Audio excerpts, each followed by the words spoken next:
What's going on, gamers? How's everybody doing? We got an interesting post here coming from what Shawn Layden said about Xbox. Yeah, funny stuff. Become a member, leave a tip down below, like, comment, subscribe, let me know what you guys think. So Shawn Layden says right here, former PlayStation boss has dropped the bomb. So we know Layden has a tendency to come out sometimes and he's blunt, and sometimes people did not like it.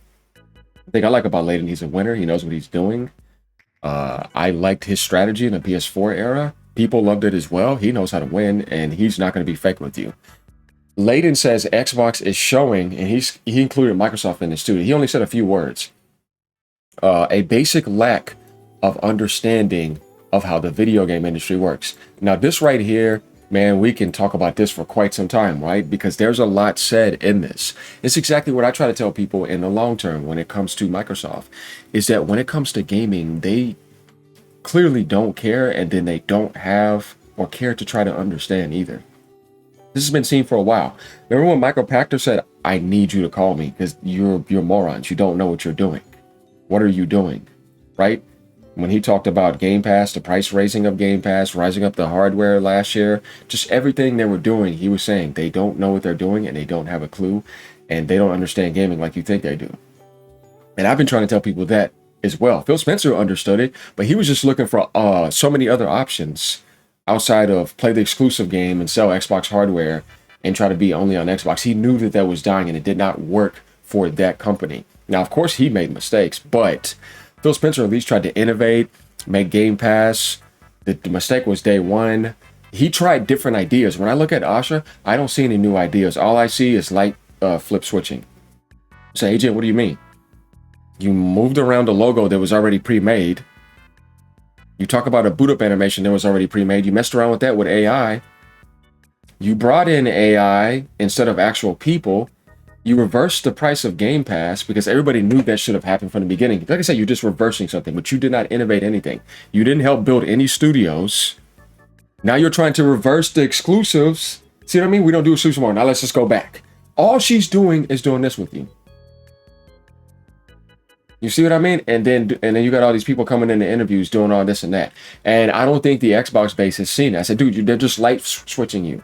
Everything that doesn't work, as a matter of fact, the worst thing you could have did was go back to exclusives. You said, well, are you mad because Gears is not up? Why would I care? I got a PC. I can play Gears on my high-end PC. You think I care? I don't. Because I can play the game if I want. No, what I'm saying is that why would you do that when it costs you $400 million? Plus money on marketing, plus making the PlayStation 5 version, which is not going to get deleted. Grant you that that port is most likely going to happen. You can't trust anything this company says. Like that one comment, how could you trust a company that changes its mind every 2 weeks? There's nothing consistent with them. And when you see them do things, you're like, what are you doing? Why would you do this? The only thing you have left is publishing. And by putting a $400 million game, plus probably as much money it costs to make the PS5 port, plus 50 to 100 million in marketing, how are you going to make that money back? Clockwork, 500 plus million. And then you wonder, oh, I'm not subsidizing anymore. I want to monetize you. Hardware component cost times 5. It just shows that they're dumb. Like, what are you doing, right? Is some AI doing this, right? I'm just saying, man, like you got people that don't even have a degree. They have basic understanding of life. They can tell you, what are you doing, right? Not going to explain it in the intricate depth like AGN is doing. But the point here is that when you look at Microsoft, like, you do know the only thing you have left is publishing now, right? Game Pass failed. Your hardware failed. Your exclusives failed. Your market failed. Your multi-platform push, you're making that fail as publisher because now you're saying you want to play this other game. No, you're hurting that. What are they doing that's actually correct for Xbox to help Xbox actually grow? And now you don't want to subsidize anymore. You see what I'm saying? That just shows you a basic lack of understanding. Now, let's talk about some other things that just recently did. And we can go on for a while. Like he said, of how the video game industry works. And it stings because the context is brutal. One day, Xbox announces back to exclusives. Gears of War Eden Clockwork Resolution as the flagship. But look how expensive they are. Then comes the Xbox reset, because you don't know what you're doing. I would say you're actually in disguise just destroying it and getting ready to sell it off, but you want to call it a reset. All this stuff, I don't believe it. Reports of studio closures or exits. And here comes that. Don't give anybody any chance. You make one bad game, though you could have made a really good game historically. Though you went with Microsoft when you were making that, right? Get rid of them. Ninja Theory. Compulsion. Double Fine at the center of the earthquake. You think that's it? You might want to put Arcane in there and some Bethesda Studios. We just talked about that. The Doom team may be okay from what I heard, but I don't know. We're going to see. That to me is, I don't know. Then Senua was presented right before her own studio was left hanging in the air. And then the excuse for that, or maybe what they're saying lately, is that, oh, the reason why we did that is because we wanted the game to have some marketing so that the buyer could be interested to know that there's a game that you can buy with them and be able to do whatever. It's like, Sony should get them, seriously. Purchased them for a cheap price like they did when Insomniac turned them into a better studio. Look, I hate to tell you this, but like I said, any developer that has worked with Nintendo in the past has gotten better. Every single one of them get better. And they make more money. It's not about graphics. People that work with Sony have strong partnerships over time, and sometimes they end up acquiring them. You don't just go hit the buy button on a pre-made company that was 20-something years in development. They only did that one time, and that was a mistake with Bungie. Look what happened with that. All they needed was Destiny 3, though. Don't get me started with that. So we got this all going on right after they want to show one good showcase. It's always like they do this positive thing, and then a flood of negative news comes in. So Shawn Layden saying you have a basic lack of understanding is basically saying you're a moron. Like, he's saying you're stupid. Like, because look, if you tell somebody, man, you're not understanding these parts, it's okay. No, Shawn Layden said basic lack. Guys, keyword here. Basic lack of understanding of how the video game industry works. He said you don't even got the basics. He's basically calling them a dumb company when it comes to the video game industry. What do you guys think about that? And then down here says the problem isn't just Game Pass, the problem is identity. Agent has been telling you about identity for months. Who are at the top of the markets if you look? Number one, number two, back and forth, Apple and Nvidia. What do they have? Strong identity. If you want the Apple experience and the iPhone experience or the anything, it only is in Apple. They are not sharing that. If you want the RTX experience, the DLSS experience, the NVIDIA card experience, that's only in the NVIDIA world. If you want YouTube, that's only from Google. If you want to search Google Chrome, that's only from Google, right? You see what I mean? Though there's other engines that you could search and type in, but nothing's overriding YouTube. Identity. If you want to watch Marvel and do anything Marvel or any of those, that's only under the Marvel world. You know what I mean? You're not getting those heroes in other worlds unless they're doing crossovers. When Batman dominated the 90s, that's underneath Warner Brothers. When you want some of those Nintendo games, only in the Nintendo world. Sony's now going back to that. They can do that because they're in that position. But you guys are kind of getting what I'm saying. Disney back in the days, you wanted that, you only got to get it from Disney. They're not sharing. And it's not an idea of even sharing. It's more like they're not subsidizing. No, this is what I built. This is my mascot. This is my brand. Microsoft suffers from that big time. Nobody would ever buy Xbox in Japan. And now it looks like Europe is terrible. That's why you saw Matthew Ball talk about PC, mobile, and cloud and all that stuff over there. Because the only identity that's left is in America. It was an American company to begin with. That's what you wanted, a strong American identity. And you got that with the military aspect, shooting and killing. And communicating like on comms, because you're in the military. Hey, I need to communicate. You know what I mean? That's what they gave you. They gave you that American dog identity, right? Shooting and killing, competing, and chasing. See? And people getting in party chats. That's the Western identity in America. So Xbox wants to be a console, a service, a multi-platform publisher, cloud, PC, mobile, and the Netflix of gaming all at once. And wants to go back to exclusives. That's an identity crisis. That means I don't know what I'm doing. Phil Spencer has already been through this. That's why I said that Phil Spencer was right on the path that he had them. Because that was the best thing for them. And he knew that's what was left. He even admitted the digital carryover was the end. I'm just seeing the writing on the wall. And then they're coming in here playing games for people. And then the dummies fall for it. And in the end, the player wonders, am I buying a console? No, because they have already told you the console is done. Helix may get canceled, but you never know. It's getting delayed, that's for sure.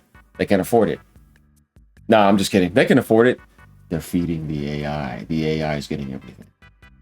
That's what this is all about. A brand, the brand is the identity is dead, or a beta of corporate strategy.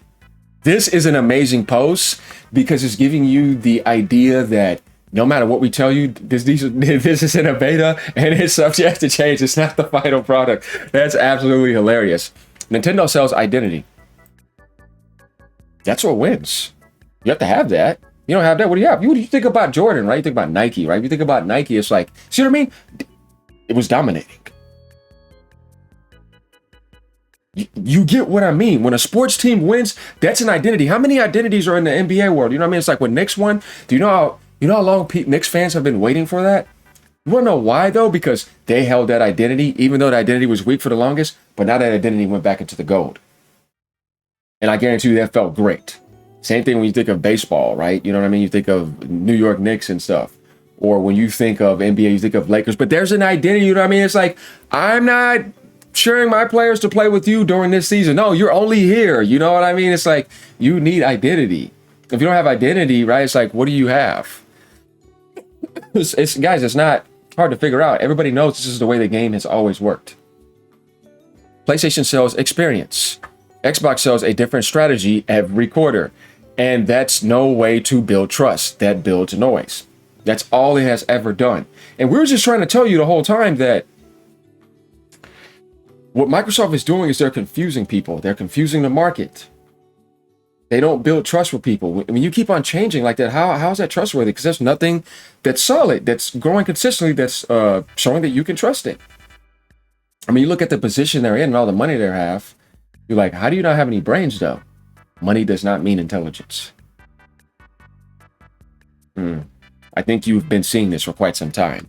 So I want you guys to let me know what you think about this post by Shawn Layden when he's saying Xbox is showing a basic lack of understanding of how the video game industry works. And then we go over why he says that and why he feels that way. He's looking, he's like, what are you doing? Remember, guys, it's a serious statement. Basic lack.